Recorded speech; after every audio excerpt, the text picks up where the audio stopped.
Hi hello welcome to NIN media. BJP నాయకుల ప్రతి మాటలోనూ హిందుత్వ భావజాలమే కనిపిస్తుంది. కానీ ఒక్కో సందర్భంలో అవసరార్థం వాళ్ళు తమ మనసులోని మాటను బయట పెట్టకుండా తేనె పలుకులతోటి ఎదుటి వారిని బుట్టలేసుకునే ప్రయత్నం చేస్తుంటారు. తాజాగా జరిగింది కూడా ఇదే.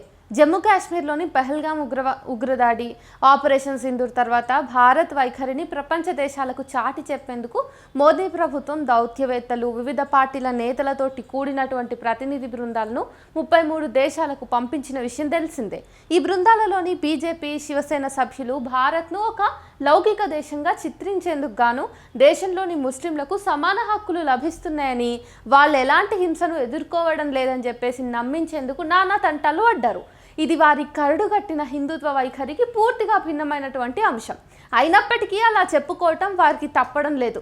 స్వదేశంలో మాట్లాడే మాటలకు పూర్తి విరుద్ధంగా చిలుక పలుకులు పలుకుతూ ఆయా దేశాల వారిని ఆకట్టుకునేందుకు ప్రయత్నించారు. మరోవైపు ప్రతిపక్ష పార్టీల సభ్యులు కూడా తామేమీ తక్కువ తినలేదన్నట్టుగా స్వదేశంలో బీజేపీ నేతలు మాట్లాడే భాషను వంటబట్టించుకుని మరీ విదేశాలలో పాకిస్తాన్ను తిట్టిపోస్తున్నారు. బీజేపీ ఎంపీ నిషికాంత్ దుబే పదునైన ఇస్లామోఫోబిక్ వ్యాఖ్యలకు సుప్రసిద్ధుడు.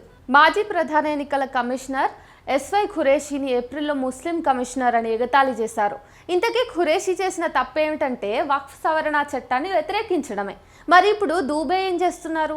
భారత్లో ముస్లింలు సమాన హక్కులు అనుభవిస్తున్నారంటూ లెక్చర్లు దంచేస్తున్నారు.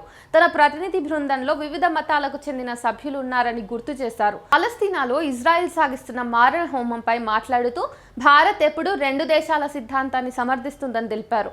పాలస్తీనా, ఇజ్రాయెల్ విషయంలో భారత్ వైఖరిపై అపోహలున్నాయి. మా బృందంలో మజ్లిస్ అధినేత ఓవైసీ కూడా సభ్యుడే. పాకిస్తాన్లో కంటే భారత్లోనే ముస్లింలు ఎక్కువగా ఉన్నారని ఆయన చెబుతున్నారు అని అల్జీరియాలోని అల్జీర్స్లో ఏఎన్ఐ వార్తా సంస్థతో దూబే అన్నారు. పైగా ఆయన వితండవాదానికి కూడా దిగుతున్నారు. సమస్యలు లేని ఇల్లుంటదా? హిందువులకు ఒకరితో ఒకరికి సమస్యలు ఉండవా? మా ప్రతినిధి బృందంలో 5 మతాలకు చెందిన వాళ్ళు ఉన్నారు. అందరికీ ఒకే గొంతుకుంటుంది. ఒకరినొకరు సమర్థించుకుంటాం అని చెప్పి కూడా ఆయన తెలియజేసిండు. బీజేపీ ఎంపీ వైజయంత్ పాండా నేతృత్వంలోని బృందంలో సభ్యుడైన దూబే ముస్లిం దేశాలైన సౌదీ అరేబియా, కువైట్, బహ్రెయిన్, అల్జీరియాలో పర్యటించిండు. అక్కడ ఆయన లౌకిక భారతానికి నివాళులు అర్పించిండు. పాలస్తీనాకు మద్దతు ఇచ్చేవారు భారత్కు గిట్టరన్న విషయం తెలిసిందే. కానీ విదేశాలలో పర్యటిస్తున్న ప్రతినిధి బృందాలు మాత్రం మనం 2 దేశాల సిద్ధాంతాన్ని నమ్ముతున్నామని చెప్తున్నాయి. భారత్ హమాస్కు వ్యతిరేకమని, ఉగ్రవాదానికి మద్దతు ఇవ్వబోదని, పాలస్తీనా ప్రజల వెంటే ఉన్నదని నమ్మకంగా అంటున్నాయి. భారత్లో ముస్లింల పరిస్థితి ఇతర లౌకిక దేశాలతో పోలిస్తే మెరుగ్గానే ఉన్నదని వాళ్ళు తెలుపుతున్నారు. రాజ్యాంగంలోని ఆర్టికల్ 25 సమాన హక్కులు కల్పిస్తోందని ఓవైసీ చెప్పుకొచ్చారు. ఉగ్రవాదాన్ని సహించబోమన్న ప్రధాని మోడీ అభిప్రాయాన్ని మేము వ్యక్తం చేశాం. ప్రజలకు ఆహారం అందించడానికి పాకిస్తాన్ వద్ద డబ్బు కూడా లేదని చెప్పాం. ఉగ్రవాద చర్యలకు స్వస్తి చెప్పాలని, లేకుంటే మిమ్మల్ని ఎవరు కాపాడలేరని పాకిస్తాన్కు తేల్చి చెప్పాల్సిందిగా ఆయా దేశాలను కోరాం. పాకిస్తాన్కు డబ్బు అందించే ఏ దేశమైనా, అమెరికా కానీ, IMF కానీ, ప్రపంచ బ్యాంక్ కానీ ఎవరు సాయం చేసినా అది సైన్యం అవినీతిలో కొట్టుకుపోతుందని చెప్పాము అని ఓవైసీ వివరించారు. ఓ ప్రతినిధి బృందానికి నేతృత్వం వహించిన పాండే బహ్రెయిన్లోని మనామాలో భారత్ వైఖరిని వివరించే సమయంలో ఆచితూచి వ్యవహరించారు. చర్చలు, ఉగ్రవాదం కలిసి నడవవు, రక్తం నీరు కలిసి ప్రవహించవు వంటి బీజేపీ నేతల మాటలనే పాండా వల్లవేశారు. భారత్ స్నేహపూర్వక సంబంధాలు కోరుకుంటోందని ముక్తాయింపిచ్చారు. మా బృందంలోని సహచరులు వేర్వేరు ప్రాంతాలకు చెందిన వాళ్ళు, వేర్వేరు భాషలు మాట్లాడతారు. ఇది నిజమైన భారతదేశం, మానవ చరిత్రలో అతిపెద్ద ప్రజాస్వామ్య దేశం. ఇదే అతిపెద్ద సందేశం. గతంలో పాక్తో క్రికెట్ ఆడాం, సాంస్కృతిక కార్యక్రమాలు నిర్వహించాం. ఇప్పుడంతా మారిపోయిందని ఆయన అన్నారు. ఉగ్రవాద దాడులు జరిగినప్పటికీ గత ప్రభుత్వాలు పాకిస్తాన్తో చర్చలు జరిపాయని ఆపరేషన్ సింధూర్ సమయంలో మోడీ ప్రభుత్వం విమర్శలు సంధించింది. అయితే పాలక పార్టీకే చెందిన పాండే మాటలు దీనికి పూర్తి భిన్నంగా ఉన్నాయి. పాకిస్తాన్తో చర్చించడానికి భారత్ సిద్ధమేనని ఆయన తెలిపారు. ప్రధాని మోడీ తన బుల్లెట్ గురించి పాకిస్తాన్ పౌరులను హెచ్చరిస్తే ఈ ప్రతినిధి బృందాలు మాత్రం పాకిస్తాన్ ప్రజలకు వ్యతిరేకంగా ఒక్క ముక్క కూడా మాట్లాడలేదు. పాకిస్తాన్ పౌరులు శాంతిని కోరుకుంటున్న విషయం తమకు తెలుసునని, అయితే అక్కడి సైన్యానికి విశేషాధికారాలున్నాయని ఆయన అన్నారు.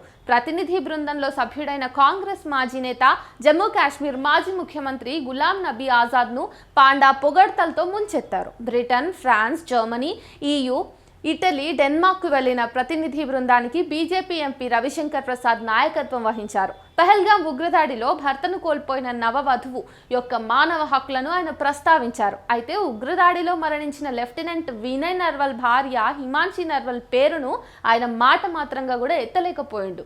అందుకు కారణం కూడా లేకపోలేదు. హిమాన్షి శాంతిని సమర్థించారు. ముస్లింలు కాశ్మీరీలను లక్ష్యంగా చేసుకోవడానికి దాడి ఓ సాకుగా మారకూడదని అన్నారు. దీంతో ఆమెను ఎగతాళి చేస్తూ సామాజిక మాధ్యమాలలో ట్రోలింగ్ జరిగిన విషయం తెలిసిందే. బహుశా అందుకే ఆమె పేరును ఉద్దేశపూర్వకంగానే విస్మరించేశారు ఆయన. 2019లో రెండోసారి ప్రధాని అయిన తర్వాత మోడీ మాట్లాడుతూ ఈ ఎన్నికలలో ఒక్క పార్టీ కూడా లౌకికవాదం ముసుగు ధరించి దేశాన్ని తప్పుదోవ పట్టించే ధైర్యం చేయలేదు అని ఎగతాళి చేశారు. కానీ ఇప్పుడు ఆయన పంపిన ప్రతినిధి బృందాలు ఏం చెబుతున్నాయి? భారత్ ఒక లౌకిక దేశమేనని అంటున్నాయి కదా. అన్ని మతాలు శాంతిని కోరుకుంటాయని, సామరస్యంతో మెలుగుతాయని, ఎవరు యుద్ధాన్ని కోరుకోరని శివసేన ఎంపీ శ్రీకాంత్ షిండే లైబీరియాలో ప్రతినిధుల సభ స్పీకర్తో జరిపిన సమావేశంలో చెప్పుకొచ్చారు. ఇక్కడ గమనించాల్సిన ముఖ్య విషయం ఏంటంటే ఎన్డీఏ ఎంపీలే కాదు, ప్రతిపక్ష ఎంపీలు కూడా తామెన్నడూ ఉపయోగించని భాషను వాడుతూ అందరినీ ఆశ్చర్యపరుస్తున్నారు. మజ్లిస్ నేత ఓవైసీపై బీజేపీ నాయకులు తరచూ మండిపడుతూ ఉంటారు. ఓ బీజేపీ ఎంపీ అయితే పాకిస్తాన్ వెళ్లాల్సిందిగా ఆయనకు సలహా ఇచ్చారు కూడా. అదే ఓవైసీ కువైట్లో పాకిస్తాన్పై విరుచుకుపడ్డారు. భారత్లో ముస్లింలకు ఎలాంటి బెదిరింపులు ఉండవని, పాకిస్తాన్లో కంటే తమ దేశంలోనే ఎక్కువ మంది ముస్లింలు నివసిస్తున్నారని చెప్పారు. ముస్లింల హక్కులను హరించేందుకు బీజేపీ ప్రభుత్వం అధికార యంత్రాంగాన్ని ఏ విధంగా దుర్వినియోగం చేస్తుందో ఆయన గతంలోనే పార్లమెంట్లోనే వివరించిన వ్యక్తి. సాధారణంగా బీజేపీ నేతలే పాకిస్తాన్ను ఎగతాళి చేస్తూ మాట్లాడుతూ ఉంటారు.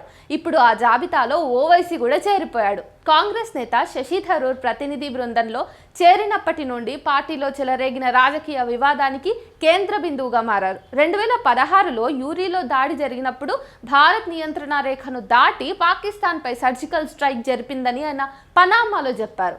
అయితే ఆయన 2018లో రాసిన ఓ పుస్తకంలోని ఓ భాగాన్ని కాంగ్రెస్ నేతలు తాజాగా విడుదల చేశారు. 2016లో బీజేపీ ప్రభుత్వం జరిపిన దాడులను సిగ్గుమాలిన దోపిడీగా అందులో ఆయన అభివర్ణించడం ఇక్కడ కొసమెరుపు.